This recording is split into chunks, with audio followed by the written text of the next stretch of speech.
One said compression and reading. Phonics is also They're all important. They're all. the almost. Which is For the me, the most? most is grammar and phonics. Grammar. It's no longer most now. Most to be one. Just So you say grammar, right? So why do you think it's grammar? Or why do you say it's grammar? don't cross like this. Why do you think it's grammar? Please, man, sit down. No? You see that it's organizational training, eh? So I feel grammar is more important than others because through grammar you're able to know how to use your tenses, how to construct your sentences. If you're able to use your tenses properly, construct your sentences properly, I think you can be able to also write a comprehension and move ahead with it. Wow, you're very correct. Grammar is the most important aspect of what English, every language. Now, that's one. I'll come back to this one. Right. Then which do you find easier? Which of these do you find easier? Or which of these do your learners pass easily? It always come on comprehension. Comprehension, Reading eh? and answering questions. Okay. So comprehension is easier than grammar. Although, man, No, it's what is your opinion. Even for me. Yes, please. and why I'm saying that in some classes or in the life of some children, they will prefer grammar, while some desire the comprehension most than other aspects of it. Okay, now you as a person, as a teacher, which do you find it easiest to teach? Which do you find the easiest to teach or to deal with? Everybody should participate. Which do you find easiest? As a teacher, now you'll be teaching grammar, comprehension, writing, vocabulary. Which do you do? Which do you find easiest to deal with?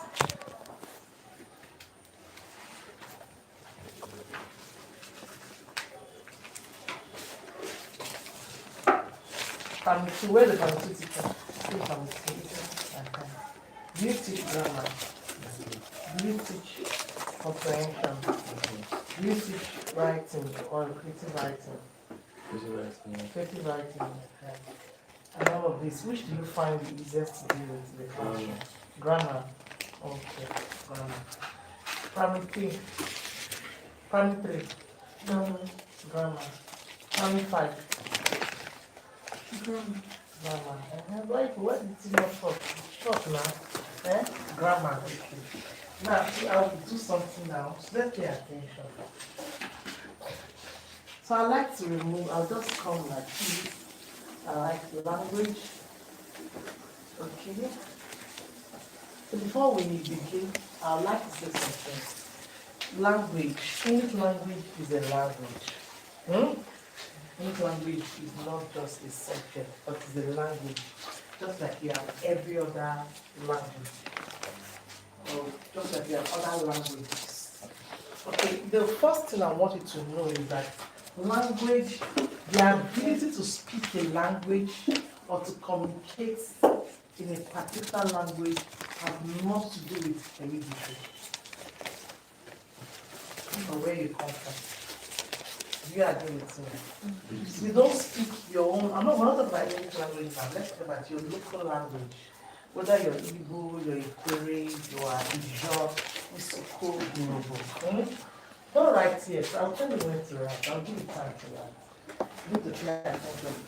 We do not inherit the ability to speak a particular language. You don't inherit it. So if you're able to speak your dialect, it's because you were taught. Do you understand? Do you agree with me? Yes. So you can actually be an Igbo person, an Hausa person, but not able to speak the language. Do you agree with me? Yes. Okay, we'll go somewhere. Then number two, you don't also speak a language because you live in that environment, or you speak the language of your locality. You can live among the Ikore people in a typical Ikore community and still not able to speak Ikore. True or false? True. So what am I trying to say? The same is applicable to English language. If you cannot speak or communicate in English, it has not to do with the fact that you're in Nigeria. So if you're not able to speak English, there's no relationship between your inability to speak the language and not being a first language user. There's no relationship. But let me make it simple. People say that, I don't speak English. Actually, I'm not an English person. Even the English people, they learn English. Do you agree with me? Yeah. Yes. So those that are in the Western world, like the UK, Canada, Australia, English-speaking countries, they teach English language is taught in their schools. That's to say, there are also persons in such countries that still can't speak English very well. True or false? True. So what am I trying to say? You don't get to speak English because you are an English person. You speak English, write English because you have made effort to learn the language. Am I teaching? Yes. So you're going to take it from your head that, why do they expect me, or why does the school expect me to teach English language? I'm not an English person. Another one again, there's no special brain for learning any particular language. Like this brain, it's not for English or maths. Okay, my first degree is I had microbiology or engineering in my first degree, so I can't teach English language. That's not correct. That's not correct. So these are the myths I want you to look at. So if you are going to be teaching English language, you're going to learn English language. And if you cannot teach English language because you have not learned the language, the fact that you speak the language one you have learned. Am I teaching? So I just want to make you understand that there's no connection at all. Okay, that's that. So let's now come back to language. Now, every language has its grammar. If you are Ikure, there's Ikure grammar. If you are Hausa, there's Hausa grammar. So grammar is not only associated with English. And I said English language, you said, is the most important aspect. Yes. I mean, grammar is the most important aspect of English language because it is the morphology and the syntax of the language. What does that mean? It is the grammar that contains the rules for speaking any language. Every language is based on rules. Everything you do in English language, basically in grammar, is about rules. So if you know the rules, then you can. How much rules you are able to know is how much you can do in English language. Do you believe me? Yes. For instance, let's say you are Igbo. Do you have an Igbo person here? Yes. Where do they? So how do you say we are coming? Say it again. Ainabia. She is coming. Now tell me she is coming. She does be particular. She can be he or she. That's one person that's one. She here it means one person. So one person is coming. Say that she is coming or he is coming. Tell me in Igbo. Onabia. Then we are coming. Ainabia. Now are they the same? They are not the same. The rule. Now what the rule that is applicable here is subject verb agreement. When is one subject, the verb is not same as when they are two. Are you getting me? Yes. If you also ask yourself this same thing I'm asking your language, you find they're not exactly the same, isn't it? Yes. So every language has its own grammar. Now, so grammar is the most important aspect of every language. So if you want to learn the language or any language, it's grammar is important. You've been wondering, but people don't need, you don't need to use the word grammar. People learn grammar without knowing they're learning grammar. It is you that knows the keyword or the word as grammar. You know it as grammar. But you actually learn a language by learning the grammar of that language without you knowing. Okay. So that's to say, so I'm not going to say the English language. So that's for every language. So let's come to English language. So English language has grammar as its soul. The soul of the language, S-U-L, is the soul of every language, including English language, is a grammar. Are you understanding me? Okay. So if that's what it is, then the question is, why do we teach English language? Why do we teach English language? Yes, please. Why do we teach English language?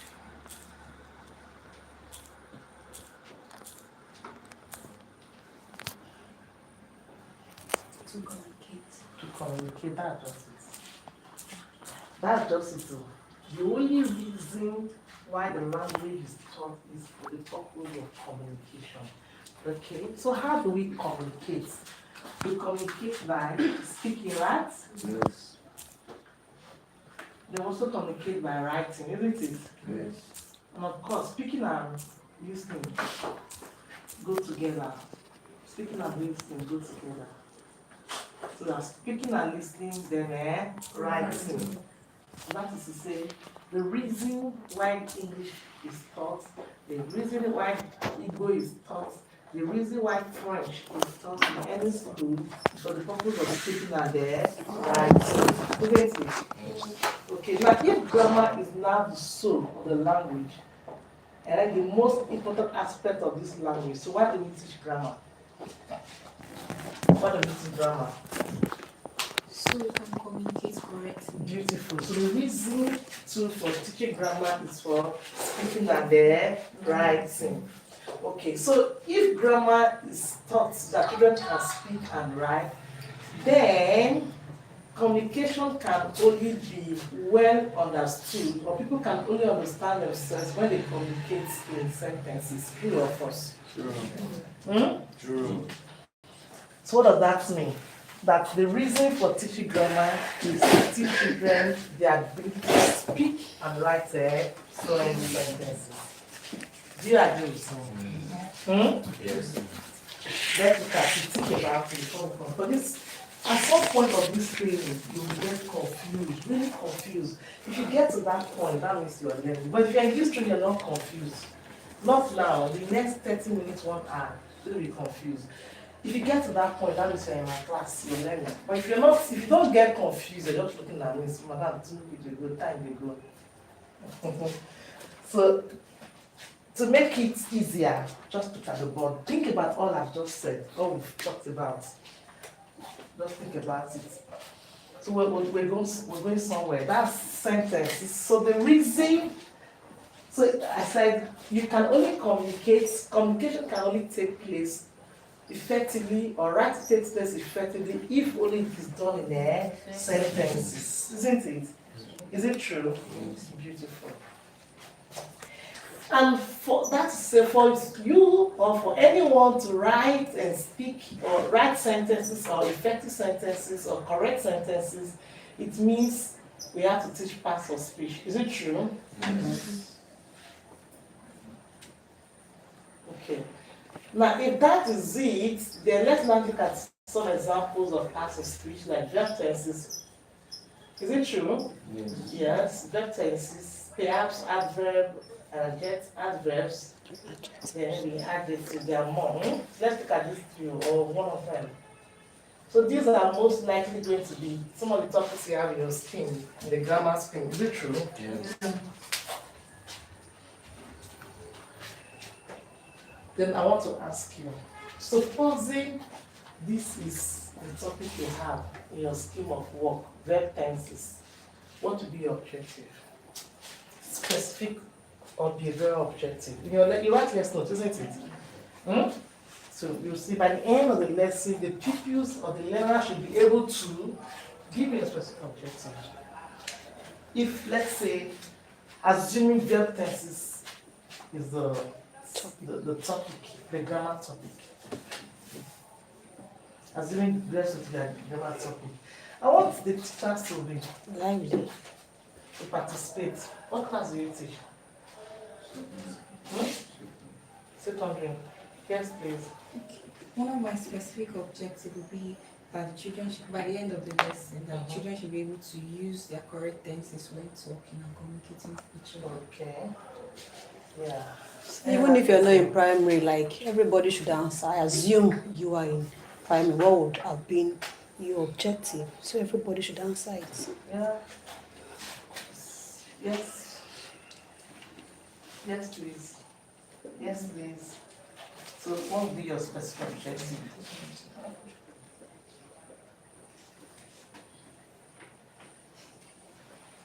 To be for the students to be able to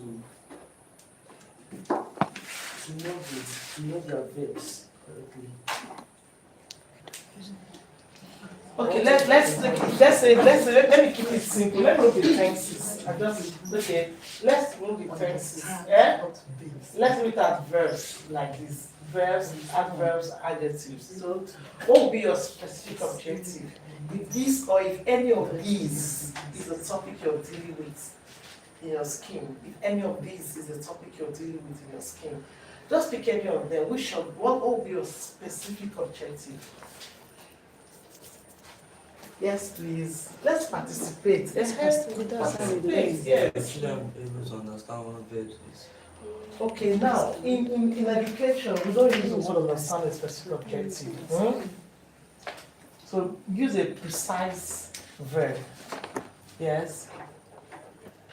If you don't, yes. In your lesson, do you use the word understand? So it's what you use in your lesson. Inspectors will talk. They will be able to know what verbs are. No, we don't say use no. We don't use no. We don't use understand. Yes, the lesson that we don't. I can't hear you. You want to know the meaning of verbs? Yes. Identify verbs. Identify verbs. Now I'm going to be asking you again. So what will be you responded before, you're not responding again. Okay, another one is you should be able to differentiate between present, past tense, and also the past. No, I've changed it because it appeared the tenses was causing problems. So we now have verbs. So what would be, whether verbs or adjective or adverbs, what would be your specific objective? Yes, please. The rest is there. Okay, feel free. If it makes you better, understand. At the end of the lesson, you will be able to define what verb is. Then secondly, use their verbs in sentences. Then thirdly, identify verbs in sentences. This is what I've been waiting for. Okay, we're just calling the answer. This is what I've been waiting for. Okay, now thank you very much, ma'am. So, and this we all know, isn't it? Yes, no. Now, by the end of the lesson, people should be able to define, identify, or recognize, then use them to make sentences, isn't it? That's where we have the biggest problem. This is where the biggest problem is when it comes to teaching anything language. So let me talk. What is the reason, or what are the reasons for teaching grammar? Or what is the main reason for teaching grammar? To speak and write. To speak and write, yes? Isn't it? Yes. So if verb or verb tenses, adjectives or whatever becomes or is a topic you're dealing with, so what should be your specific objective? The children should be able to use their verbs, adverbs, and adjectives while writing and speaking. Beautiful. That is it. That's your objective. Now let me tell you where the problem is. Let me tell you why we have problem when it comes to learning languages. It's not just, you notice that the moment a language is taught in school, children don't learn the language. Is it true? Eh? Let me look at it now. Do you know it is easier? Eh? It is from what I've seen, eh? People learn languages better when it's not written on the board of paper, but it's just making effort to learn, isn't it? Eh? Do you know why? Because when you desire to learn a particular language, eh? Eh?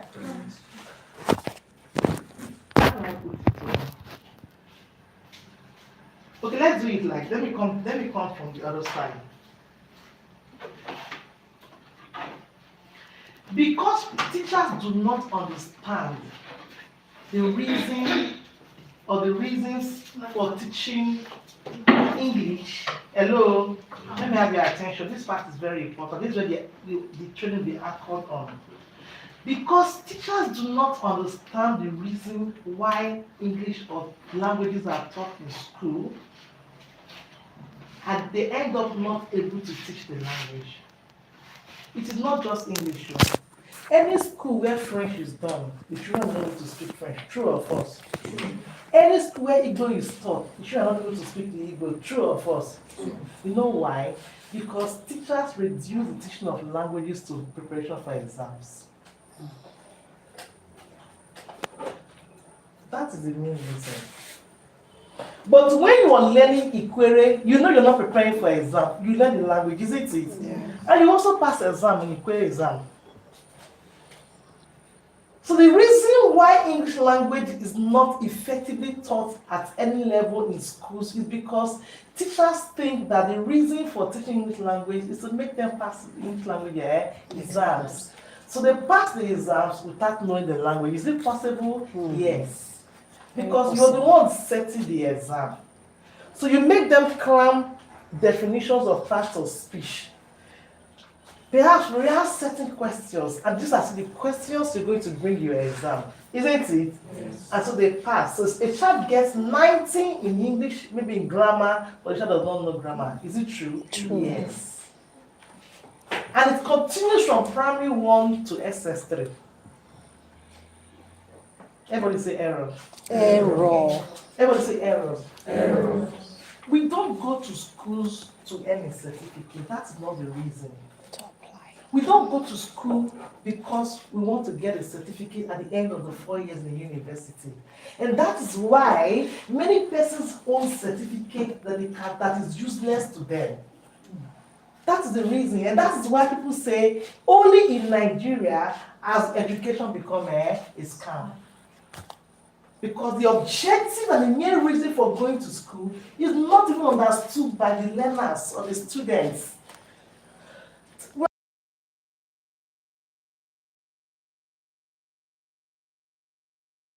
Employable.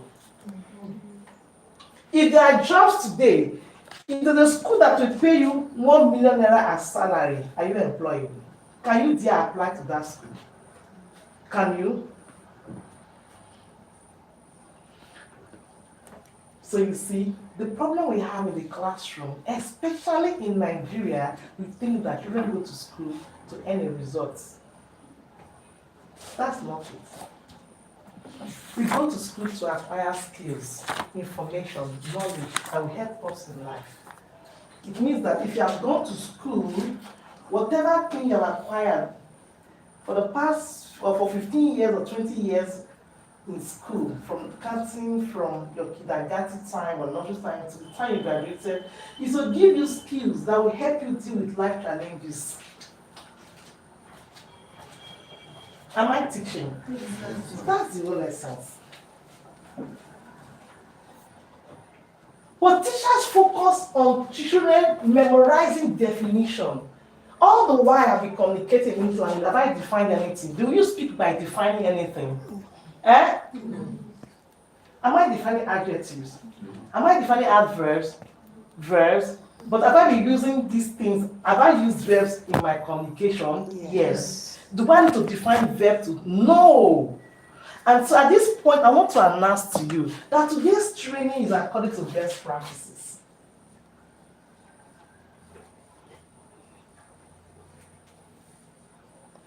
Best practices. Every profession has best practices that supports it. So what do I mean by best practices? Do you have your AI here? Do you have AI? Do you have WhatsApp AI? ChatGPT, Gemini?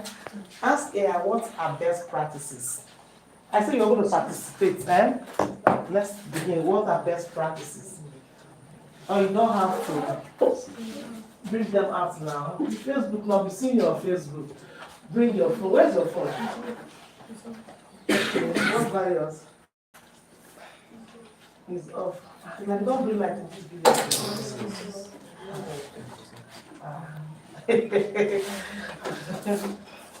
Okay. The ones that their phones are not off, do it. Okay, let's now hear from you. Best What are the practices. best practices?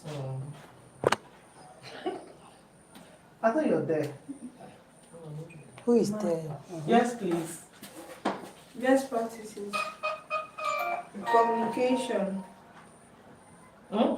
I'm saying, I'm listening out. Pardon? I'm listening them out. They don't spell your things. What's the meaning of best practices? Best practices. Best What's the meaning of practices best are- practices? Yes. Our methods or techniques. What are best practices? They are what? Listen, no. There are methods or Please put your techniques. phone on silent. Silence, please. Let me also do that. Where's my phone? It's even in the bag. Though. And it- These are the times people will call me from now to the end of the training, and then you're not picking calls. Okay, so I put it on silence.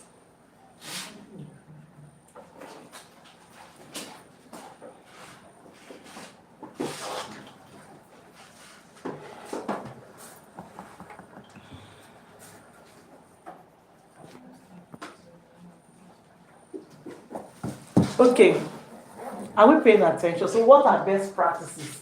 Ask the AI what are best practices. Best Yeah. practices are methods or techniques. Listen, no, there are methods, Or techniques techniques that have been proven that are proven to be effective to be effective and efficient and efficient. in achieving a particular goal or outcome. Okay, now listen again. She's going to read it, just pay attention. We're going to use, I'm going to give you best practices. Henceforth. Now listen again. So what are best practices? Best practices are methods There are methods, or techniques techniques that have been proven that have been proven to be effective to be and effective efficient and efficient in achieving a particular in goal. achieving a particular goal or objective. Okay, or outcome. Now, you're going to list out some things before list level. What is those things? Who was going to list? Communication, work productivity, Mhm. personal growth, relationships, technology. Okay, so all of these areas have best practices. Now, so if the meaning of best practices, if it's understood, then let's not do it like this. Listen carefully. Can you stop writing? Don't write. You the time to write is coming. Every time I take to write a composition is coming. You will write. Just relax. You will write.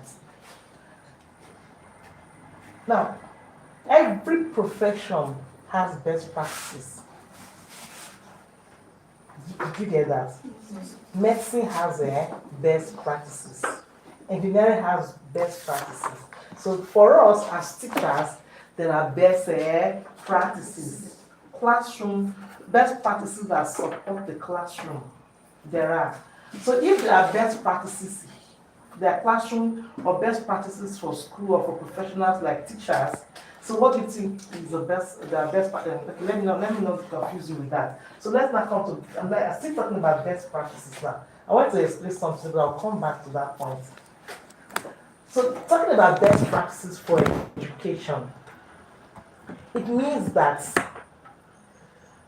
schools, pupils, learners, everything that has to do with school and management should follow best practices. Because these are approaches, methods that have been proven to be effective, efficient, and they're productive. Are you getting me? So it means that there are best practices approach for teaching math. There are best practice approaches for teaching science. So since we're not talking about language, which is the focus of English language, there are best practices for teaching English language. This training is not about Mrs. Enede, the trainer. I've not come to teach you what I feel, what I think, or based on my experience. No. No professional is allowed to practice a profession without following best practices, except in Nigeria. Everything faces.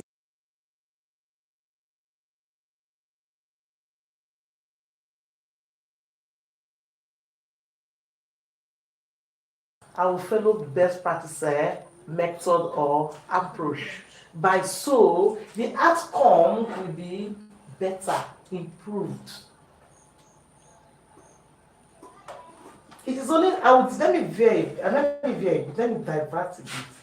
It is only in Nigeria you see that teaching is not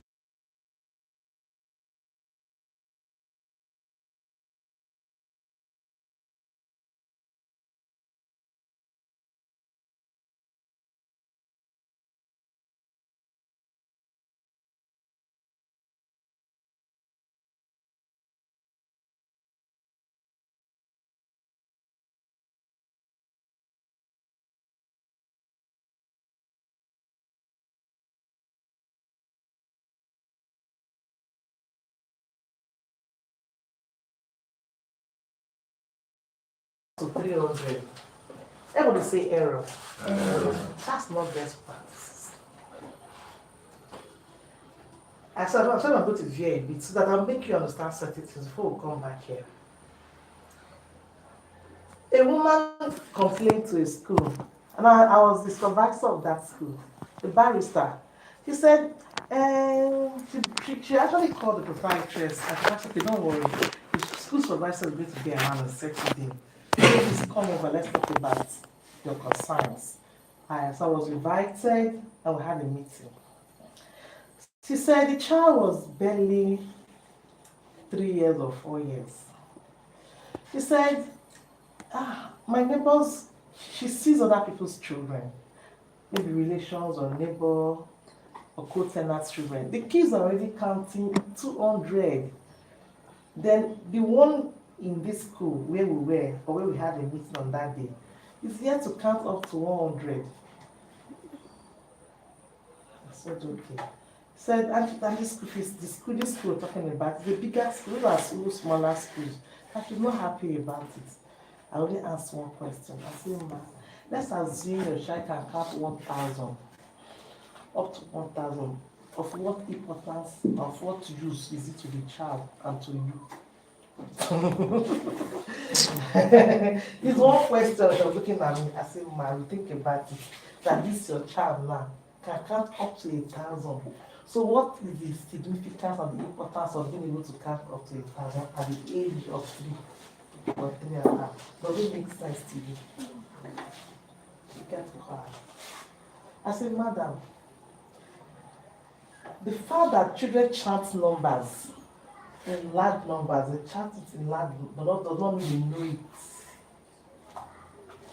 We don't teach children to memorize and to chant. We teach them to understand, and that thing should be appropriate or applicable to them per time. So if your child, the reason why we teach numbers is for them to understand the value of numbers. So the child that can chant up to 200, ask the child between 98 and 105, which is a greater number. The child does not know. That child that is able to chant numbers up to 500. Ask the child between 98 and 105, which is a greater number. The child does not know. 1 is not age appropriate. 2, the child does not understand the value of the number he's chanting. So teaching children to learn 200 and something is just Nigerian way. And you see this ignorance even in textbooks. I said, but let me not teach you or tell you how we teach numbers. And I tried numbers, colors, and shape. I said, for instance, I can say, okay, if you are, go to the fridge, bring 2 red apples, 3 green apples. That's the education.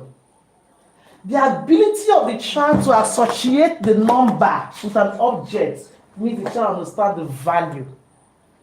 So, can you give me 15 oranges? Yes. Yellow oranges. That is to say the child what?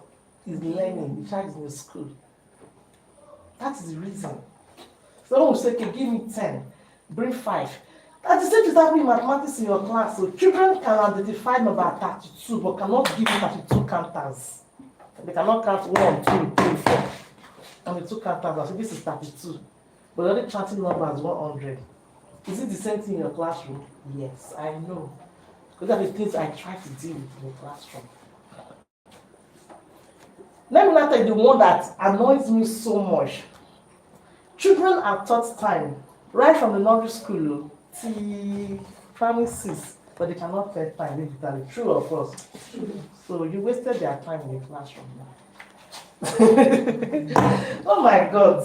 Education indeed is a scam in Nigeria.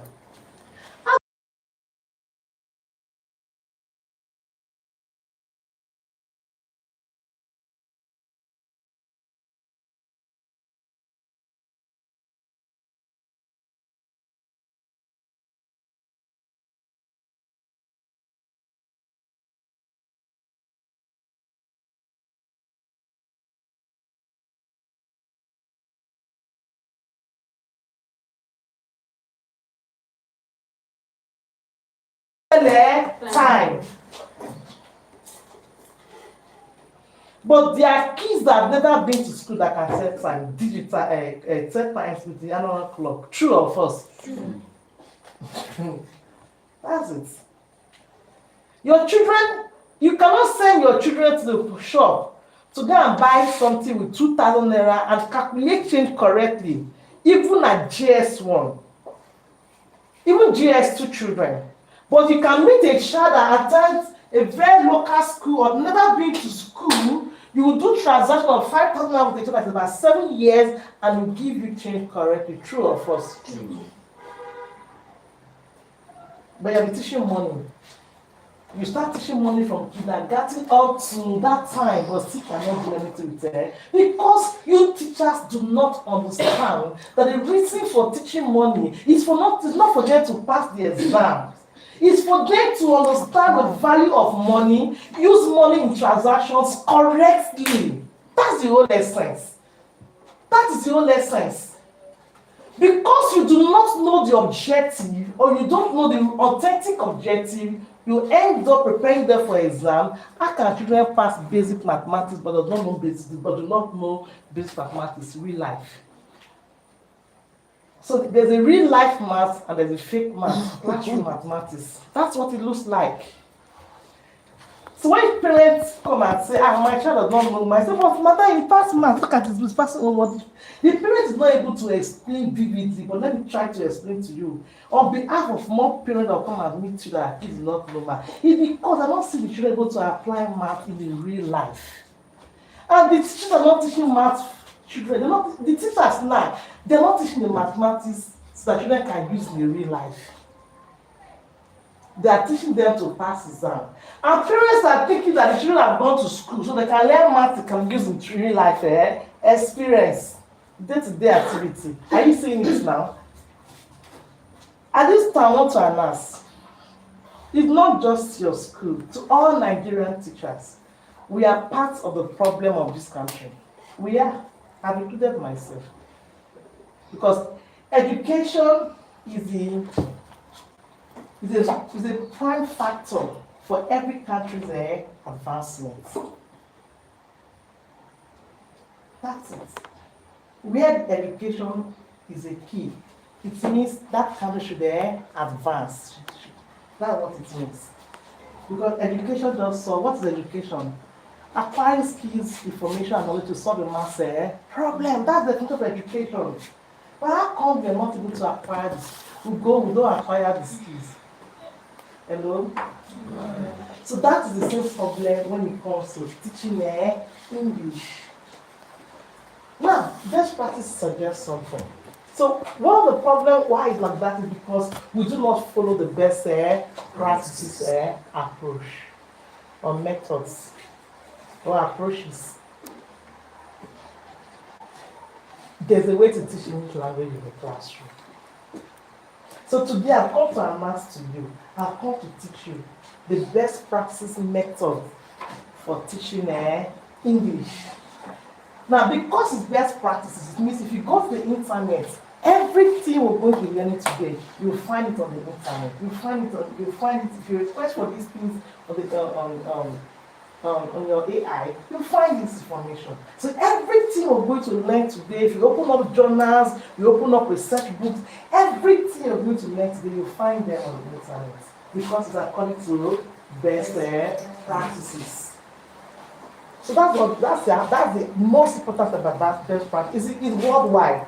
It means a group of researchers, educators, they've carried out several researches in different areas, and they come up with different outcomes of conclusions.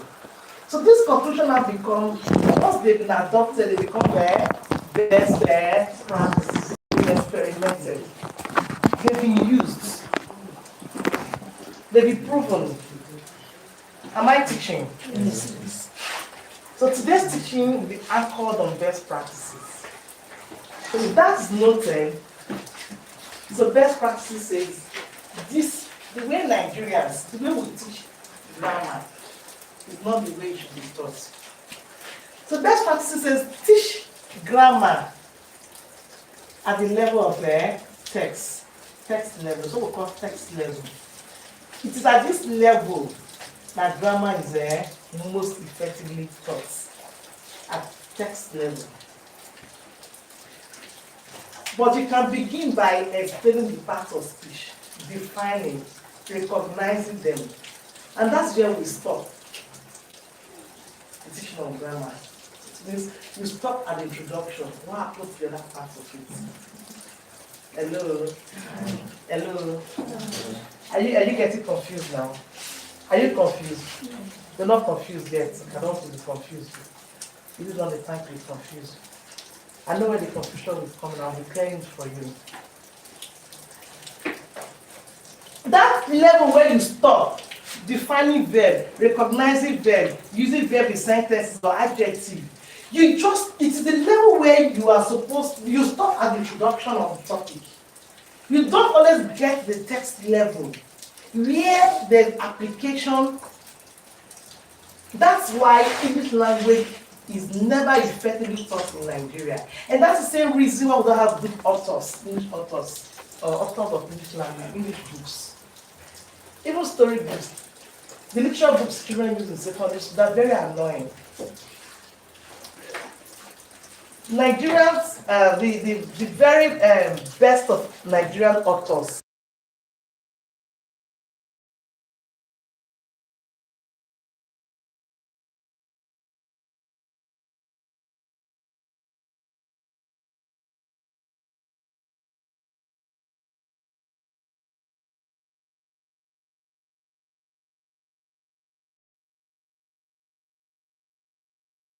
writing or doing anything they have to do. So what am I trying to say? The level where you stop, the stage where you stop in your lesson is supposed to just the introduction. You don't always get to do the text level. In other words, you teach mathematics in isolation. You teach English or grammar in isolation. So the children are not able to move with what you have taught them into what? To the next or to where they are used, or to where it should be used. Are you understanding me? Now, if grammar is taught at text level, then this is grammar. Hello? Are you confused? Now look at it. Grammar, if grammar is taught as test level, then it's called writing. So what is writing? Writing is the expression of grammar. Am I teaching? Yes. It is the day the day we start doing this writing effectively well, according to best practices, that grammar is well used.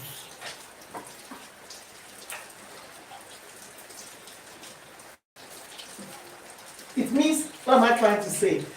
Grammar can only be taught effectively at the level of writing, or the point of writing. Ask yourself, now set yourself, what I've said is true. If I tell you to write an essay, you don't have problem with ideas. I'm sure you have problem with ideas. Ideas may what will be the content of your essay. If I said to write an essay about Nigerian economy or Nigerian politics, you don't have problem with ideas. You have a lot of ideas. The problem will be how to express your ideas. True or false? True. So you see, your problem is not. So what's your problem? Your problem is grammar. So grammar is not the easiest, like we said. But do you know why you said the easiest? Because you think that grammar is like defining part of speech. As a defining part of speech. That's not the grammar. So today I'll teach you how to teach grammar at text level. Am I teaching? Yes. So at this left time, I want to unlearn. You're going to take away from, but if you do not unlearn, the confusion will be very, very serious. Unlearning means the old things, the things you used to know, and you think they are correct. The things you used to do, the things your teachers taught you in primary school, in secondary school, you have to do away with them. And allow what? Space for new ideas. You have to unlearn. You'll be teaching for 15 years, for 20 years. It doesn't make it right with the wrong thing. Somebody said that I've been teaching English for 20 years. If that doesn't make it, you've been robbing the children and just be paying your salary for doing your job. You're confused. That's the biggest problem. A teacher of English language.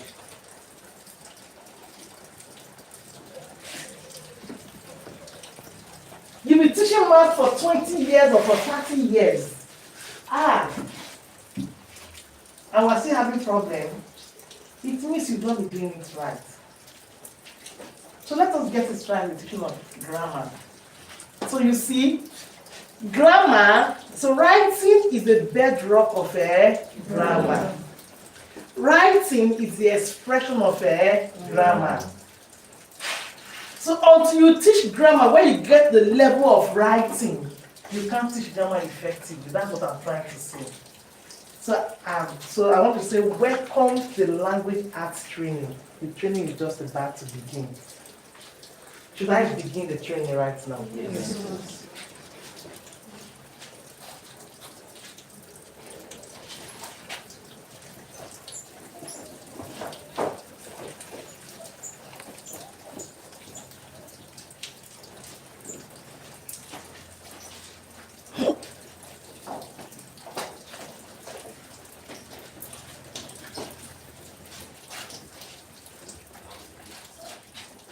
You have questions to ask.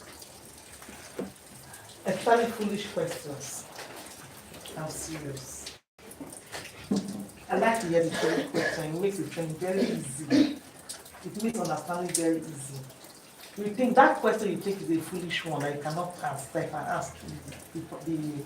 The facilitator will probably think I don't know it or I don't know anything. Please, I said before, that it would have not come to teach you how to use a textbook, have come to do a full-scale training for you. At least part of a module.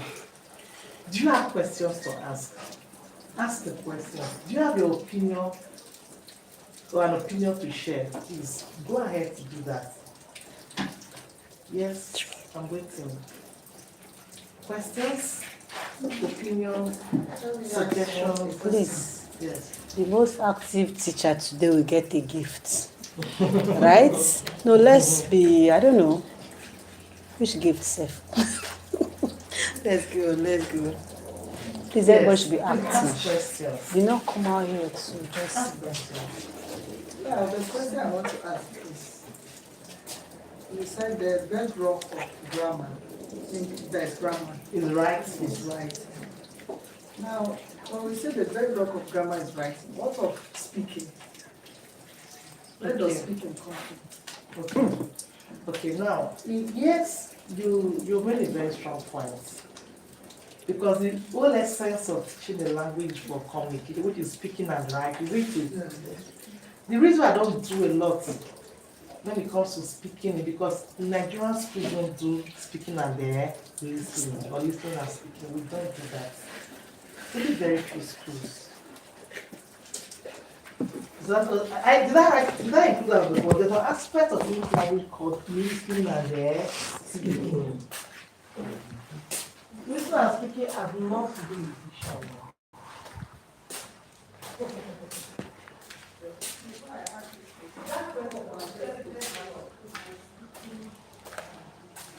Come on, you see here.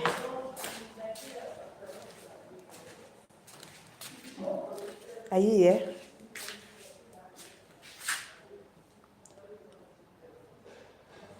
Hello. X, are you here?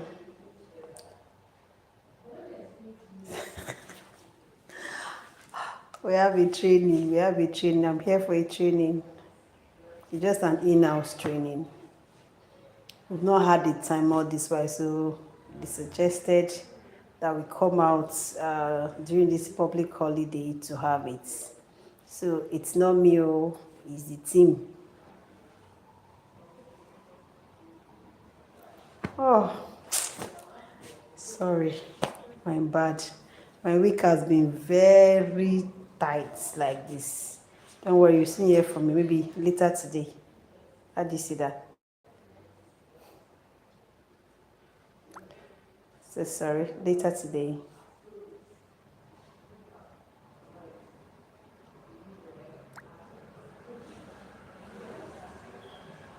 Is that good?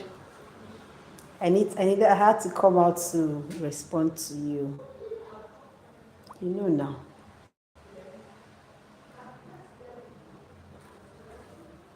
So you can just be talking now. See, just be here. Don't go anywhere.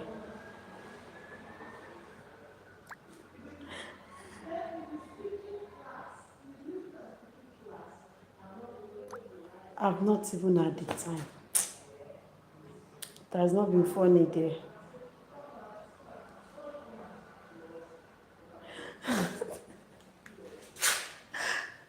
Oh my God. It has not been easy for me, it has not been easy, but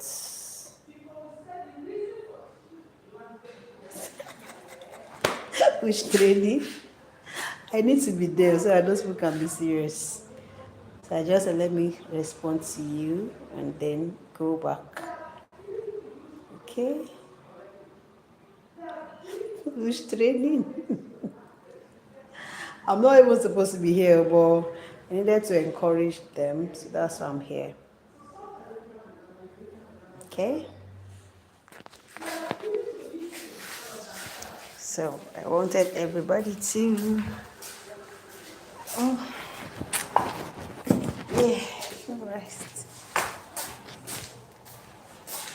Oh my God.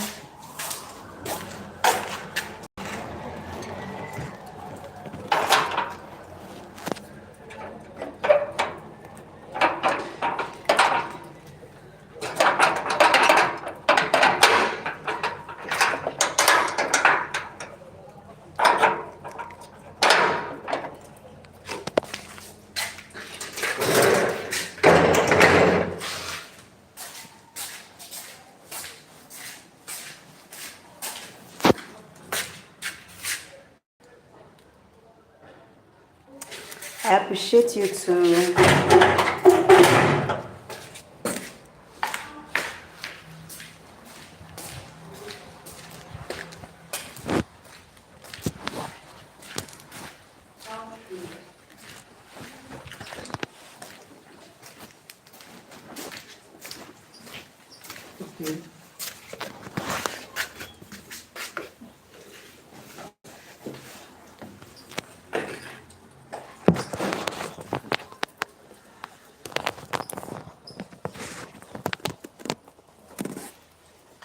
So writing, number one for writing is composition, but not creative writing.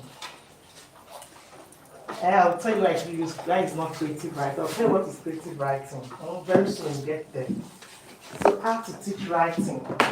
Because we said teaching writing means you're teaching grammar, isn't it? Yes. But writing is the application of grammar. So are we ready for that now? Yes, please. Now drop your pen.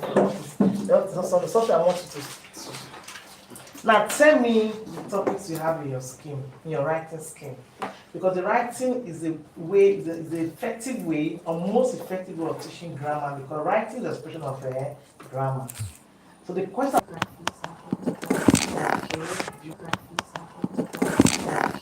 beautiful. Yes.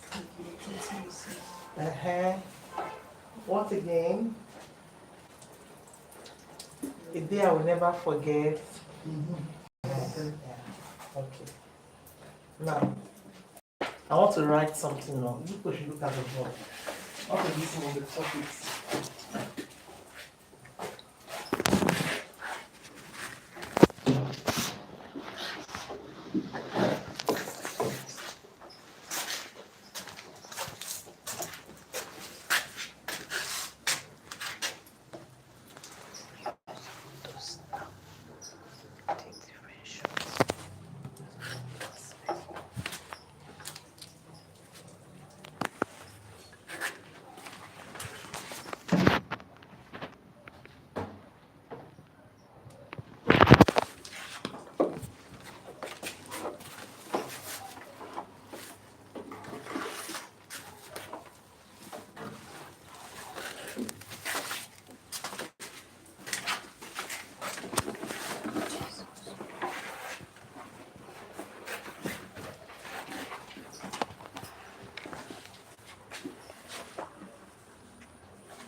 Museum.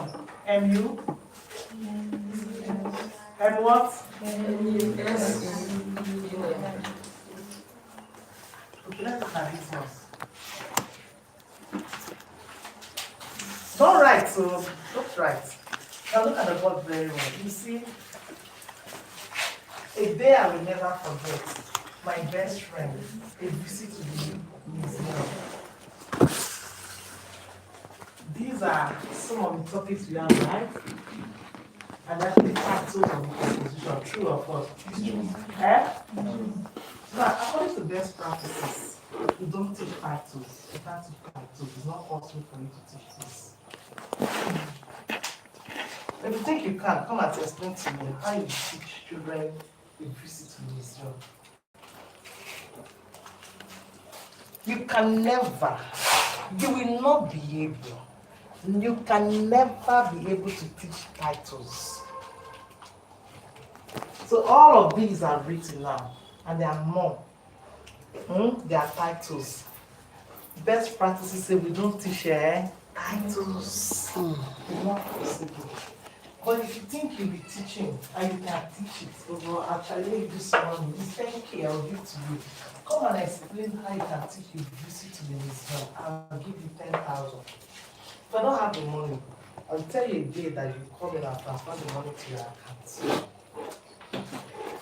Come and tell me how you could teach a visit to the museum, my best friend, all of this, like this as titles. The reason why you open a typical Nigerian textbook and the composition aspect is useless and very annoying is because they attempt to teach the title, which is not possible. That's also the reason why schools. I said, can I have your lesson notes on composition lesson? I said, no, we don't like lesson notes on composition. I said, how do you teach composition? We don't teach. I said, Jesus. And this is the expression of grammar, the core part of the language. You say you cannot write a lesson note. I said, You see, there's nothing to write. If there's nothing to write, there's nothing to teach. A note that cannot be expressed, you see, if you have a concept to teach and you cannot present it in a lesson form, it means it cannot be taught. But do you write lesson notes on composition? Do you? Am I right? Am I right? You're going to be a prophet or prophetess. The reason why you have not been able to write the composition notes, it is because you attempt to teach the titles of the composition. I've been in trainings, I've also answered, but the woman said they can. The head teacher said she can, so come and teach. And she came and she attempted to teach the last one. When she finished, I said, okay, what is the English in what you have taught? You have only taught history, you didn't teach English language. She kept quiet. Did we have come to the level now? We have come to the level, or we have come to understand that writing is the expression of grammar, isn't it? Yes. And grammar is the most important aspect of every language, isn't it? Until French, Igbo is taught to a level where you can write Igbo, you can write a story in Igbo, write a text in Igbo. You have not learned Igbo. Even the languages you think you can speak, if I just questions I'll give to you, your own language, you're able to deliver. If not, write a letter to me in your language. You can't. Because you have not learned the language, you're still learning the language. True or false? Teachers, you agree? Yes. No, but So the English you're teaching now, is just nonsense English you're teaching. I'm serious. Right. And that's why your kids are not doing, because you don't have what it takes to teach English.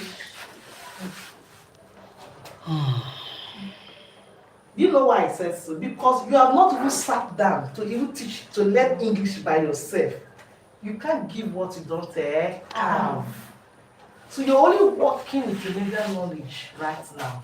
You open the children's textbook. Oh, you have plural, so you have plural. You open a primary 3 textbook, you look at it, okay. Then you go to the classroom to teach. That's not what you're supposed to do. That's the pictures you cannot teach as edition.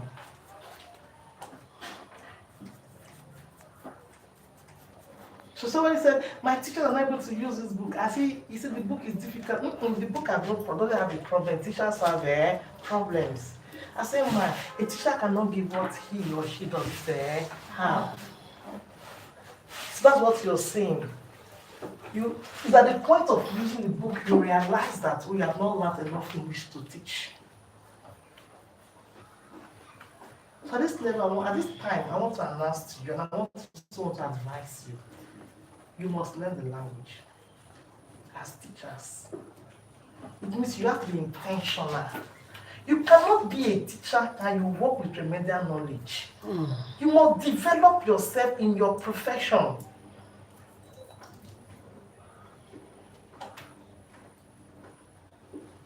That is my anger with the Nigerian authors. You open the books.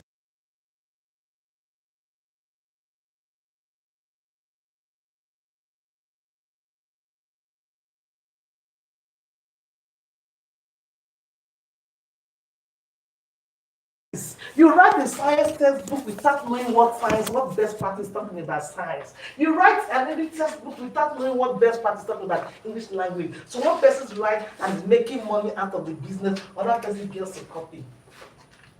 And so you see, the wrong thing has been done over time in Nigeria for over 50 to 80 years in English textbooks. Not just English textbooks, many books. So and the infection is so much that even trying to my goal is to the Nigerian teacher to re-evaluate himself, then align. It's so difficult because even the textbooks they work with are in errors, great errors and ignorance. Because that's their reference points. The textbook should not be your reference point, because if you open, you're going to find poopy book. You're supposed to have a reference point somewhere called the teacher's edition. Or books that you can use as an adult, as a professional. And that's the same reason you find them struggle with children. The moment you say, don't flog a child in a school, oh, you have killed the teachers in that school. Because All the teachers believe is that when you use a cane to flog a child, then you're disciplining the child. That's the only way you can correct a child. You only turn them to become malus, mumu. The ones that refuse to become mumu, they become very hard. Because the teacher has failed to understand that's what that is called classroom discipline or classroom management.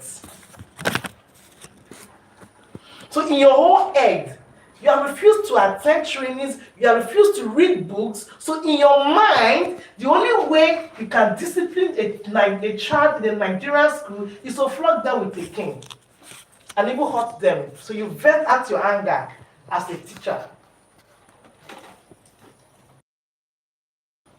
Am I teaching?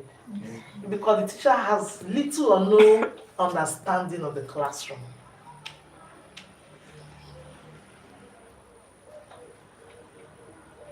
Am I teaching? Yes. You're going to start learning English language.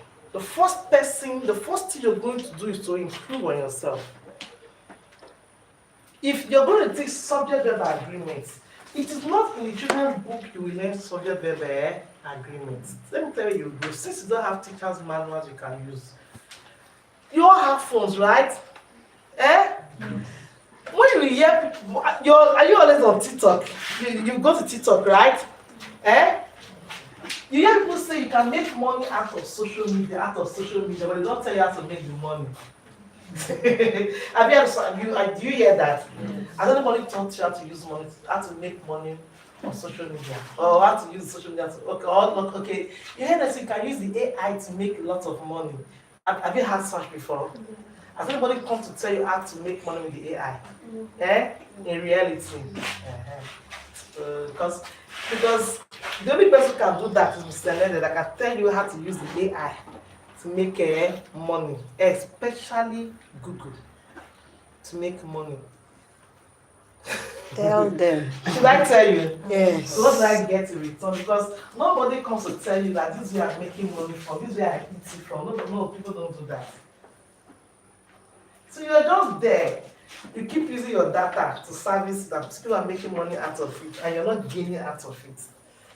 So the only thing you now know about apps, many apps now is creating content. Everybody goes to content creation. You tell me who will use data to watch you on, on Facebook. Especially, I said the most valuable tools you can work with, the YouTube, AI, and Google.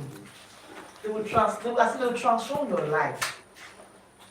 They will transform your life. Not Facebook. The Google, the YouTube, and the AI. You make money out of it. But the first thing you do if you want to make money, because Nigerians like quick money. That's why it is only in this country you have rituals and ritualists. They like quick money. So the money I'm talking about is not that in 2 weeks' time. If another will make money, you see the money in 2 weeks' time. The first thing, because if you look at the billionaires and look at the transformation and revolution that is going on in the globe, it's in the brain. True or false? True. Do you agree with me? How much you know? That the times alpha you can go. So Google should be an asset to everybody. Let's say the topic you want to take is subject verb agreements. Do you know what you should do? Go to Google, type materials for teachers' materials for teaching subject verb agreements. Then when you're done, put PDF at the end. PDF. Sometimes we'll show you free download. You see PDF free download, tap it. Put the prompts. Don't, at least you should not look for worksheets. When you put PDF, you're going to see the AI, not Google has AI in it, right? That AI will go and Google was the first to come up with AI, but people didn't know. Just recently they started calling AI. Google has been an AI.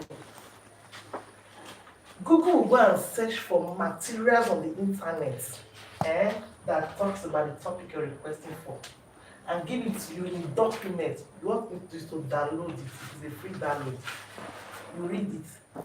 By the time you are done reading an article or a book, only one book, one book on one topic, or you get 50 to 80 pages only on subject-verb agreement. By the time you read it back and forth and you come back and say, wow, it's going to be teaching you at the level of an adult. You're going to see a lot of things, you're going to see a lot of things that you will never find in textbooks. With that understanding, that's why you can now open it and use the books. You cannot be a teacher, then you're using this book to learn verbs. This is a primary 2 book. And you're a teacher, you're learning verbs at the level of primary 2. Why? Okay, teacher. Why? The intricacies, the nitty-gritty of what you need to learn, they're not in the book. They're not in the book, because this one is a textbook presented to children at the level that is here. So if you want to, you see, as a teacher, you need not to function at this level. But the biggest problem of a typical Nigerian or a teacher is that they don't want to read.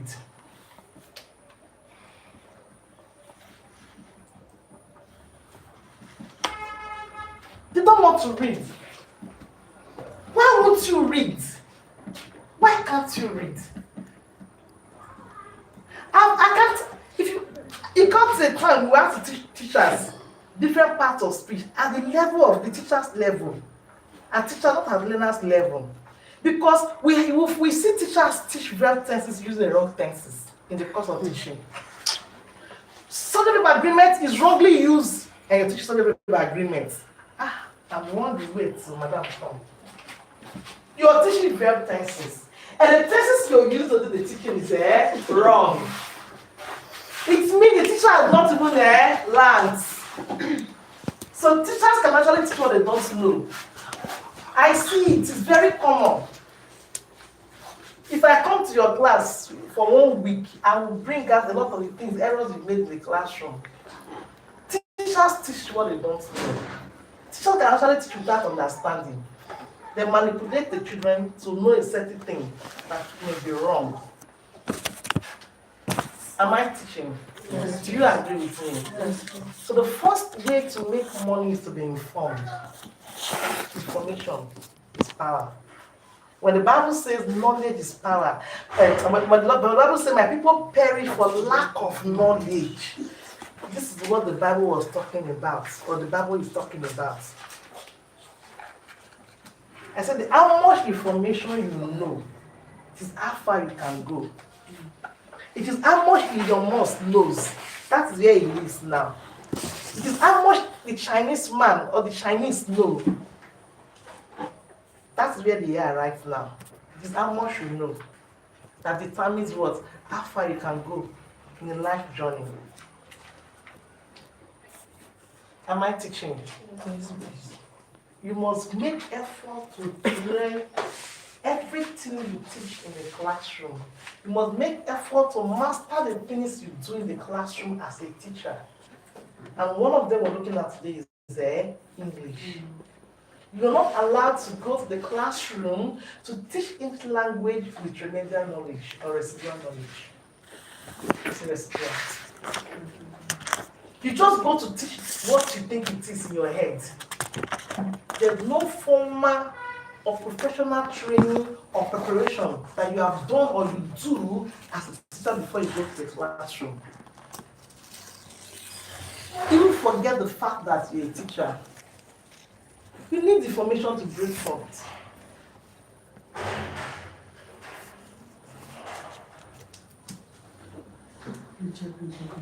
You need information.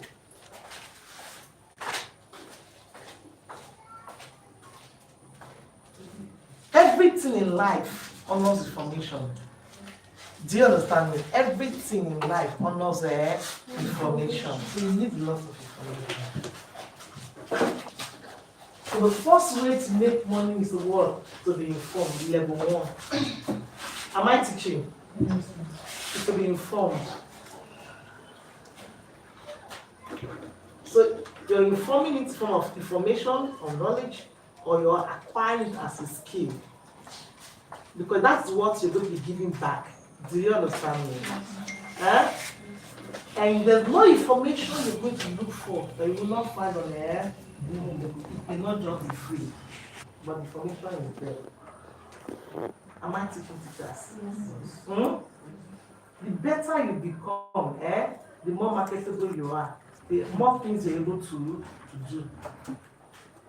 You have to teach this. This your brain has to learn something you can work with.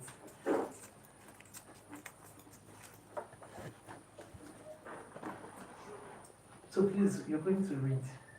Don't go to the classroom to teach any parts of speech or do anything with grammar without reading. If you're confused, ask Google, what should I do as a teacher? I want to do this. You'll see what Google will tell you. Don't do that. Modern school teacher is the same thing. If I go into teaching of French academic awareness, I go into typical early years, I will find out that there are a lot of blunders you make in the classroom. That's why teaching is not effective, and that's why learners are not learning a lot of things. So let's not come back. Anyway, this is just step one. So how to teach writing?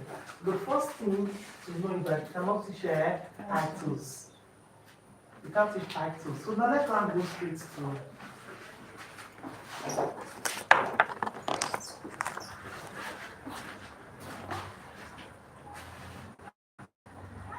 I will draw the next one. If you have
hope you're writing.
Start.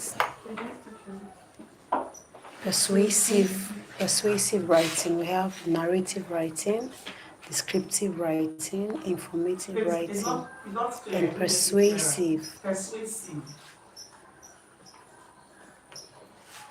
Is it clearer?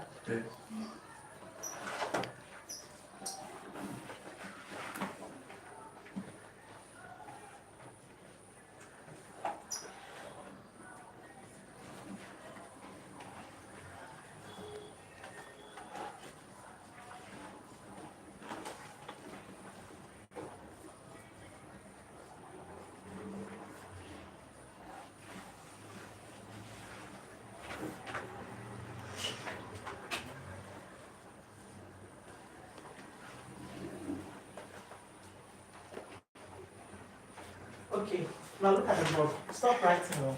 If you have your phone, just snap. Now look at the board. There are 4 forms of writing. This is where you need to pay. This is where the confusion comes in. So now look, pay attention very well. There are 4 forms of writing. 4. What are they? Narrative writing, descriptive writing, informative writing, persuasive writing. Okay, like say 4 types, 4 forms, 4 kinds. There are 4 kinds. Now each kind has its job.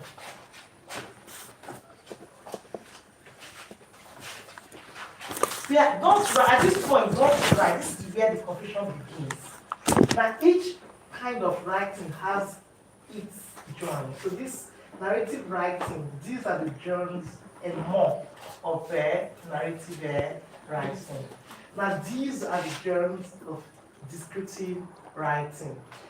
These are the genres of informative writing or expository writing. While these are the genres, more, you can also have more of persuasive writing. Now, do you know what you teach in writing? You have to teach the genres. Are you understanding?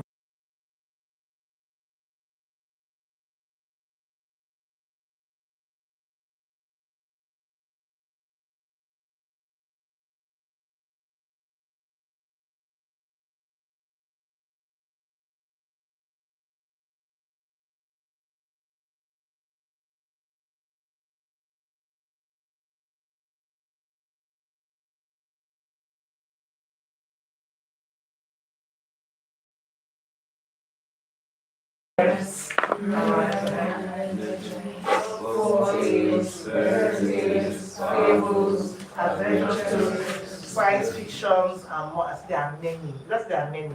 These are the most common ones. Then the genres of descriptive writing. Description, character, description, describing settings, describing events. This one can be also describing people, describing places, describing events. So let's now come here. So let's look at the genres of informative writing, non-chronological reports, explanation text, instructional text. Therefore, persuasive, argumentative writing, balanced reports, posters and flyers, leaflets, and more. So you see, what do you teach? These are the things, these are the genres. So research say teacher, best practice say teacher, genre. It is this, man, this is the reason why when you open the foreign book, like the ones you bought, these are the things you find in them. If you open Collins, these are the things you also find. Nelson, these are the things you find. Because you don't teach the titles. Inside the journals, you come and find the titles. Am I teaching? Yeah. Are you confused? Are you confused? No. What are the different forms of writing? List them. Narrative writing, descriptive writing, Informative or expository writing, persuasive writing. There are the 4 forms of writing. Every writing must take a form. No writing is without a form. So these are what we should take. Now, I'm going to ask you a question because Now, look at the board. Are there drawings you'll be teaching that are not here? Apart from teaching the titles. Is there another one that is through the classroom that is not here? Yes. Letter writing and essay writing. They are also drawings. Now, I want to ask the question, where do you think you have letter writing? But before that, let me do an explanation. What narrative writing is. Narrative writing is the aspect of, or the kind of writing that deals with writing make-believe. You use make-believe, that's to say, this writing is done to make you believe something, which is usually not, or may not be.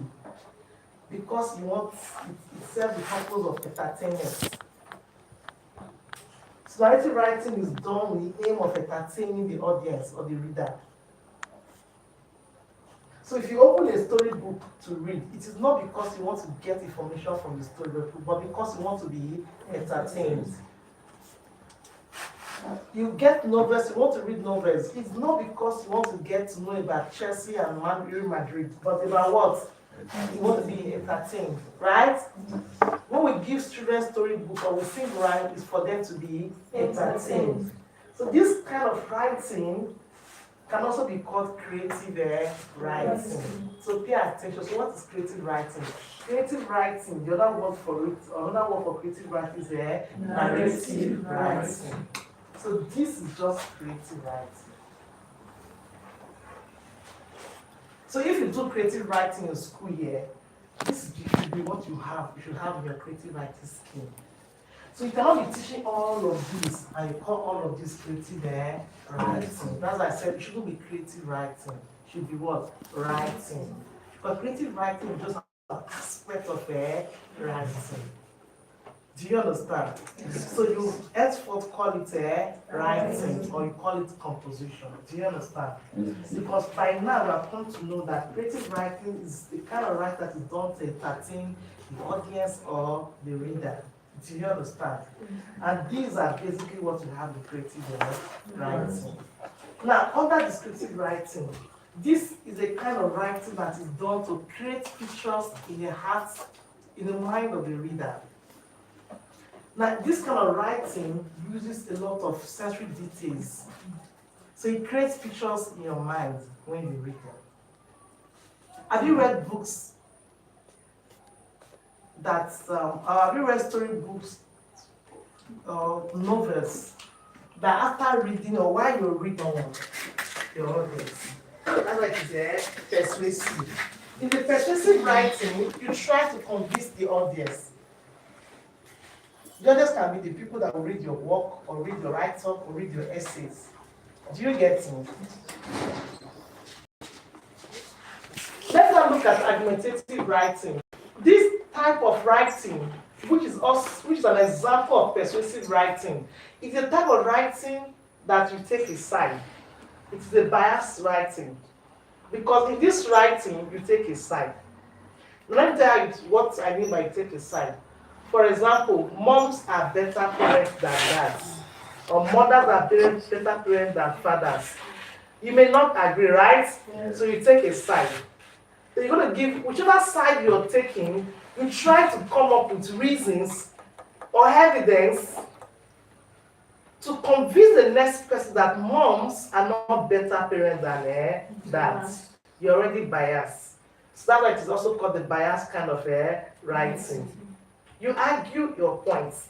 Provide facts or reasons why the audience should agree with you or your opinion. Then balanced reports. In this case, you don't take a side, but you're persuasive.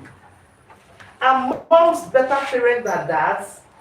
Is it time to ban street hawking? You're going to give, is it time, should school uniform be banned? They're usually in a question form. It means you will give reasons why school uniform should not be used in schools. You're also going to give reasons why school uniform should be used there in school. So you do the right, your balance. You provide, you provide, or you deal with both sides of an issue. In this case, then it is the reader that takes a side. it is not bias, but this is a bias. So if I would say moms are better parents than dads, it's a statement. You argue it out. If I say are moms better parents than dad, you don't need to write an argument. All you need to do is to write a balanced report. Of course, I said whether it is balanced report you're talking, whether it's argumentative writing you're doing, and all of these forms of writing, the germs here, they will have they work with persuasive devices. The whole essence of doing this kind of writing is to convince, is to persuade. Now, what about church posters and flyers? The posters, the flyers, church, that whatever they give to you, they are all forms of persuasive writing. Because if you look at the content, even the one you get from schools, the school flyer, admission, they are all what? Persuasive. The whole objective is to persuade you to agree. Because if you look at the school flyer, they'll tell you affordable fees, serene environment, what did we talk about again? Blended So we're going curriculum. to list some basic things that The offer. they offer that will appeal to you. The short flyers is the same thing. Come and your life will not remain the same. The lame will walk and the blind will see. Maybe they will not see. It's just to persuade you. But they end up not seeing. It's just to persuade you. Do you understand me? Yes. Leaflets. This is the one that the Jehovah's Witness people will give. What do they call it? Track or tracts? These ones work with more of pictures and few captions or sentences. This one has more sentences in them. FIR is real. You not say write up. You can the other one, a paradise on earth, Jehovah's Witness. You see a write up convincing you that there's life after life. Okay, of course, articles. You can write a persuasive article on a particular topic. You can also write speeches or a speech on a particular topic with the aim of convincing the audience to agree with you on your opinion. Do you understand? Yes, please. Mark, can you give an example of how a non-chronological report and instructional test? Thank you very much. Now, a non-chronological report, like I said, these are all the journals here are non-fiction. Does not work with make-believe. What's a non-chronological report? These are writings that are writing on a particular subject. For instance, let me give you an example. The Great White Shark. Tell your children to write about the Great White Shark, or write about dinosaurs, or write about pollution, or write about erosion, or write about the solar system. Are you understanding me? Such kind of writing is called non-chronological reports. Why? It does not follow a particular sequence. There's no sequence you follow to do the writing, and they're not make believe. You say in 3 paragraphs, write about your amazing creature. Which creature do you find amazing? Write about it. Write about a dog. Are you understanding me? Yes. Such kind of writings are non-chronological reports. Then explanation text. Now listen, like I told you, that is where the confusion begins. Explanation text is a kind of writing that is done to explain why something happens or how something happens. Listen, not how something is done. Listen, stop writing. You're the one that asked the question. Explanation text is a kind of writing that explains or that responds to a prompt that requires you to write why something happens or how something happens. So write how food is digested. Write how bees make honey. Why do animals hibernate during winter? So these are prompts that can be here. How is a polar bear adapted to life in the Arctics? So you see, you will see the prompt asking you how or why. Now, instructional text. This is a text that writes how something is done. Listen, that's it. Don't confuse instructional text with explanation text. This one answers why and how. Why this one answers how something is done. It explains a procedure. Write how to make your favorite meal. Are you understanding me? Such prompts is this kind of prompts, the instructional writing. Write how to use a life jacket. Instructional. So it explains the procedure for doing something. Why this one deals with or explains why something is done or how something happened. Then this is just informative. All of them are informative. This one gives information on the subject matter. Now, is it that when you're writing an explanation text, you won't explain how it happens, how it is done? Okay. Like you just say this happened, and then you won't say the procedures that led to it. There's no way, if you're writing an explanation text, you want to write how bees make honey. How bees make honey. It is not a procedure for doing something. Okay. All instructional tests can be followed to achieve the outcome. For example, if I write how to make a dick icon, if you follow the steps I've written and you follow like that, you make a dick icon. Okay. If you get a life jacket and you don't know how to use it, if you read how to use a life jacket, you will know how to use a life jacket. Are you getting me? Yes. So this writing explains a procedure for doing something. It's a kind of writing. It means that if you want your children to write instructional writings, you want them to write how to make their favorite food, you want them to write how to do a particular thing, you have to teach them instructional writing. Do you understand? So these are what you find, these are what you should teach. You teach the germs, and the germs belong to a particular form or type of writing. Are we confused? Are we confused? What do you teach? What do you teach? The terms, the What do you forms, teach? the content. What do you teach? We don't teach prompts, we don't teach titles. So these are what we should teach.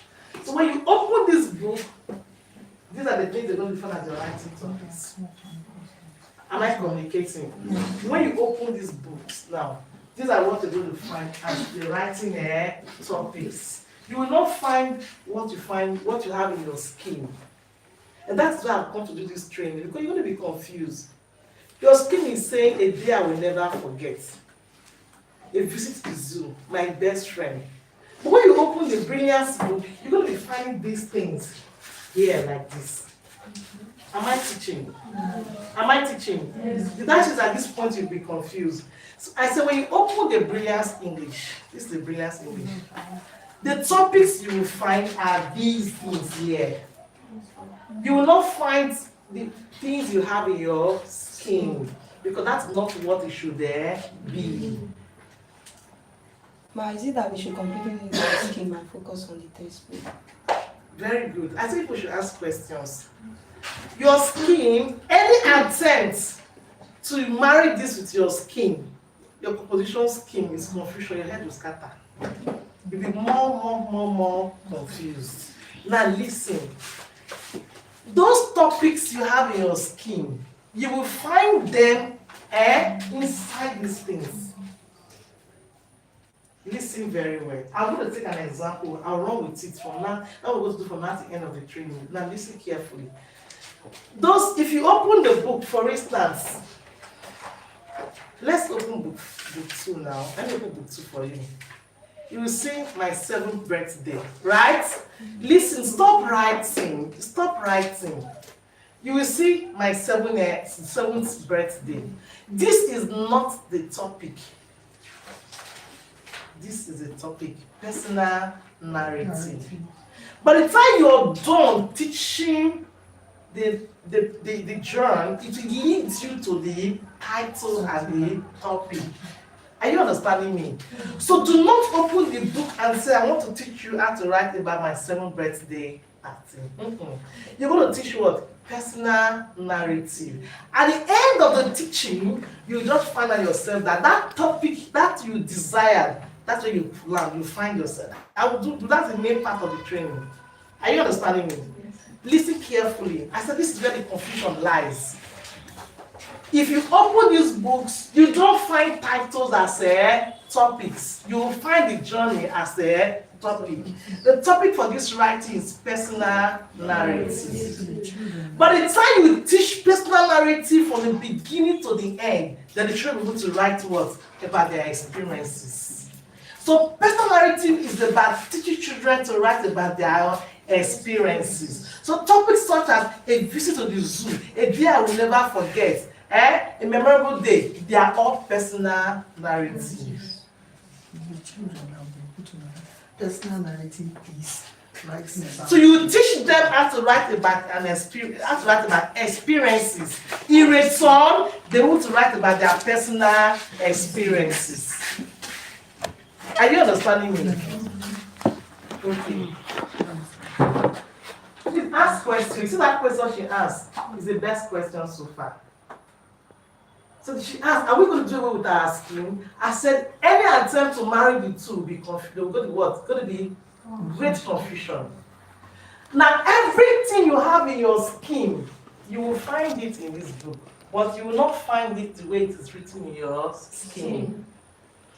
Writing about mom, writing about dad, writing about best friends, writing about someone you like, they are all what? Biographies. So you will find such topics under biography. Writing about themselves, you will find under autobiography. So do not look for your titles as topics in this book. Do you understand me? If you want the children to write about themselves, you should teach what? Autobiography. You want them to write about someone, teach them not how to write about that person, but how to write a biography. Because automatically, by the end of this class, they want to write about somebody, anybody. Am I teaching? Yes. If you want them to write about their experiences, let them do recant, in brackets, personal narrative. You want them to write stories, short stories. Teach this one. Then when they are done learning, they will craft their own titles and write their own stories. Then you want them to write poems. There are different kinds of poems. They are different. They have story poems, narrative poems. You have lyrics. There are a lot of poems. So whatever poem you want them to learn, you will teach them that poem. They will not come up with titles when they write their own poem as classwork or as independent writing. Do you understand me? Mm-hmm. Ask me questions. Yes, please. So if you are going to write as topic on the board, are you going to write poems or the... It's the journal you're going to put. You don't, so you will not write on the board, my mother. If we're going to write about their mother, you're going to teach them what? Biography. Are you understanding me? But even at that, I've not started teaching you how to, I'm not explaining the journeys to you. So it is now going to teach you how to teach writing. Is it clear to you? Please ask questions. I said this is the peak of the problem. If you conquer this stage now, you're almost done with this training. Tell me what is not clear. Tell me something that is still giving you headache. Let's talk about it.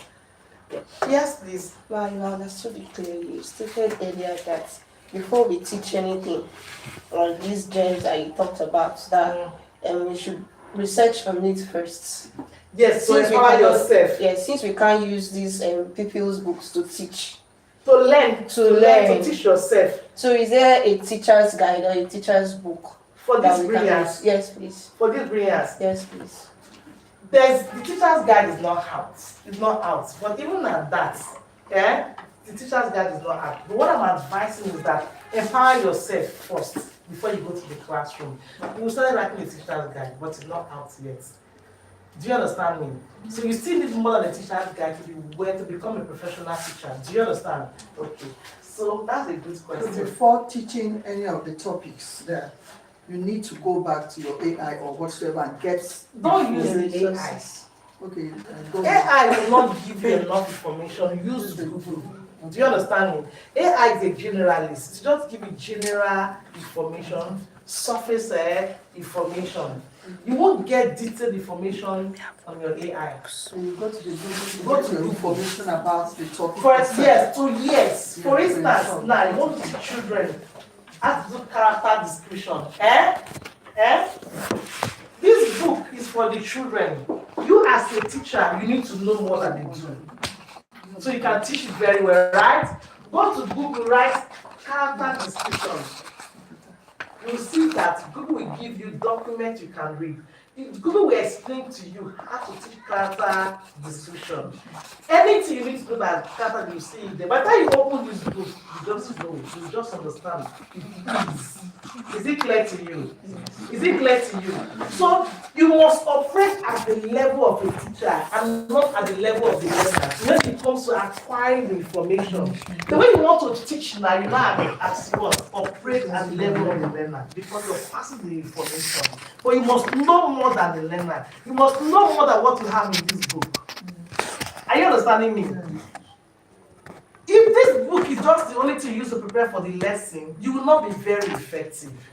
But if you go to the internet and you read these topics up on the internet, then you open this book, you will do better. What I'm trying to say. Because this book is written at the level of the learner. So you should know better so you can teach it better than the learner. Better than what you didn't explain here. There's no way the writer will write everything you need to know as a teacher in this book because it's not a teacher's edition. Is it clear to you? Do we understand that? Yes. So what I'm trying, whether you're teaching just part of speech, anything you're teaching, make sure you go to the internet to read it up, you know it very well before you begin to use their textbooks. So you don't use their textbooks to study or to prepare for class. But you can use that, you can consider their textbook when you're planning your lesson. But as a teacher, you must go above the children's textbooks. Is it clear to you? So all of these topics are journals on the internet. Is it clear to you? If you start to open them, you will find them. All of them on the internet. Okay. So now I'm not going to teach you. Whether you're teaching this one, it's just one way to teach it. I'm going to teach you the sequence for teaching any of this genre. Is it clear to us? Yes, ma'am. You mentioned letters and essays. Please, where does it fall? All of them. All of them. Yes. So you have narrative letter writing, descriptive letter writing, informative letter writing, and persuasive letter writing. You also have narrative essays, descriptive essays, informative essays, and persuasive essays. So essay is also a journal. Do you understand? Have I answered your question? If you say write a letter to your mom or to your dad, asking them to buy you a laptop, what kind of letter is that? Persuasive. I thought you were going to tell me informative essay. No. It's what? Persuasive letter. Write a letter to the proprietors of this day and providing a certain kind of amenity for your school. What kind of letter is that? It's still persuasive. Write a letter to the local government, requesting of the federal government or the state government, requesting that the government will provide social amenities for your community. What kind of letter is that? What kind of tune would that be? Formal tune. So your mom asking for something is still persuasive but informal tone, right? So when you teach letters, you teach the form of letters and not teaching the tone of letter. The tone of letter will come later. Do you understand this? For instance, I was working with a teacher. Okay, let's say you want them to write letters. You want them to write a letter requesting for something or application letters. Don't begin by saying to them, put in to write formal letters. Am I teaching? You want to teach children to write application letters. You don't tell them what to write formal letters. He said, we're going to learn how to write persuasive letters. Are you understanding? Then you cannot tell them in the course of the teaching that when you write a persuasive letter to people you're not familiar with, what do we call that? It's informal. It's formal. Then when you write to people you're familiar with, friends and relations, that is formal. Informal. So you see, it's not the formal and informal you should teach because you don't have so much to teach there. What you should teach is the structure of the letter and the kind of letter. If you write a descriptive letter, you want to write a descriptive letter, you teach them how to do descriptive writing, then the structure of a letter. The tone it will take is not usually a problem. Once you are able to tell that to people we don't know, this is what it should be, and to people we know, this is what it should be. Do you understand me? So you ought to teach. If you're doing essay, you do descriptive essay or narrative essay or persuasive essay. The same thing with letter writing. Do you understand? Do you understand? Please ask me more questions. Did I answer your question? Ask me more questions. Okay, so now listen, I've not started teaching you the procedure yet. So the topic of I have up here, how to teach writing. I've not started. I want to start teaching you now. Is it clear to you? If I don't take time to explain germs and I go straight to teaching you this, you'll get confused. So can I proceed now? Are you sure? Are you sure? So we have learned by now that you don't teach the titles, you teach the germs, right? And these are the germs, right? Why these are the forms, right? Or kinds or types, isn't it? So we don't teach titles. Can I rub it off now?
Okay, so I said this study is anchored on best practices.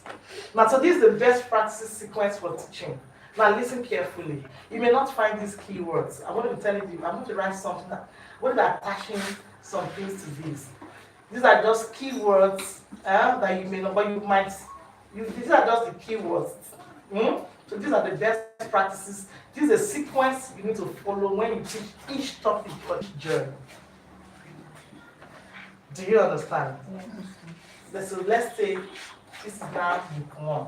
I want to teach personal recount. Did you say recount as a journal? Yes. Yes. So personal narrative is a form of a recount. So I'm going to pick one as an example now. So the journal I'm going to be focusing on is personal narrative. It can also be letter writing, it can be essay writing, it can be autobiography, it can be explanation text, it can be notes, it can be short stories. Are you understanding me? So is it clear to us? That this is the sequence you're going to follow. So I'm going to be explaining what to do at different levels of this sequence.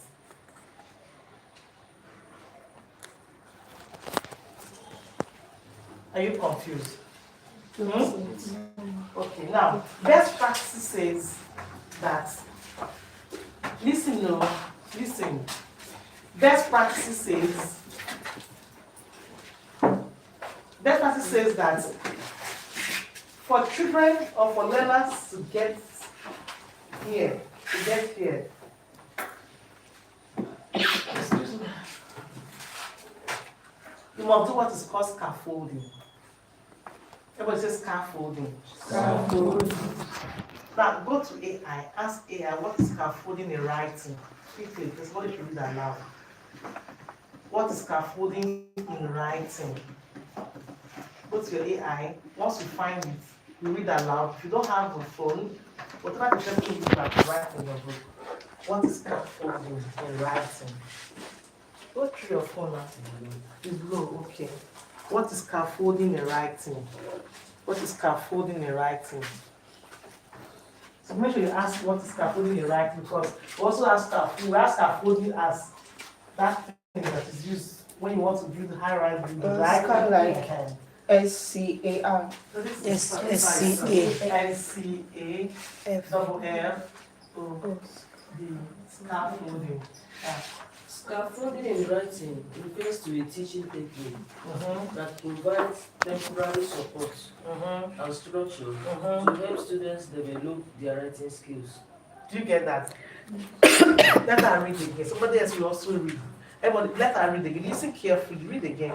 Scaffolding in writing refers to a teaching technique that provides temporary support Temporary support and structure and structure to help students develop their writing skills. Beautiful. Who are the similar? Yes. Scaffolding Now listen involves, carefully to what she's reading now, or what she's going to read.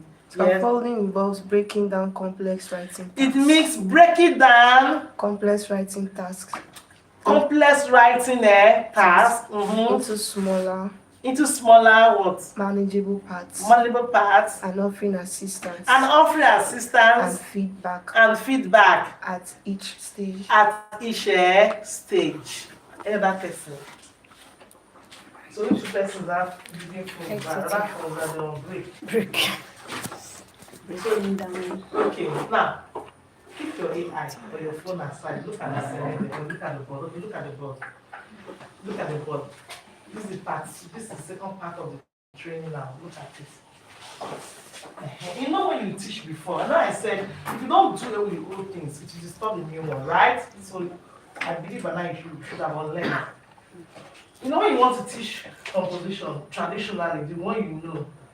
So today I want to learn about, so I want to write about our trip to Yankari Game Reserve. So what I guess you do, if I was there before, is you explain to them. You write about what you saw, the day you went. You can even define what a zoo is or what a game reserve is, isn't it? That's how you do it traditionally. Then you explain one or two things. Okay, now write about your visit to Yankari Game Reserve. Now be asking them, did you take them to Yankari Game Reserve? You said, don't know what you could do. Write about your visit to the zoo. Did you take them to the zoo? So am I teaching? So you find that within a period you're done teaching composition. It is not the same thing what you're going to do now. For you to teach this journey, you need 5 periods. And you're not doing the 5 periods at a stretch. Today 1 period, the next another 1 period. By the time you're done, so it's going to take you about 5 periods to teach, because research says you do what is called scaffolding. Is it clear to you? So now listen carefully. I'm going to explain the sequence now. Listen, at this time, ask questions even more. Stop writing. Stop writing. This is where I said this second kind of confusion can come. So this is also the sequence we follow to write the lesson note. I said anything you cannot write, you cannot teach. if you can write it, then you can teach it. Is it clear? So the first thing you're going to do, which is the first thing you're going to write in your lesson notes,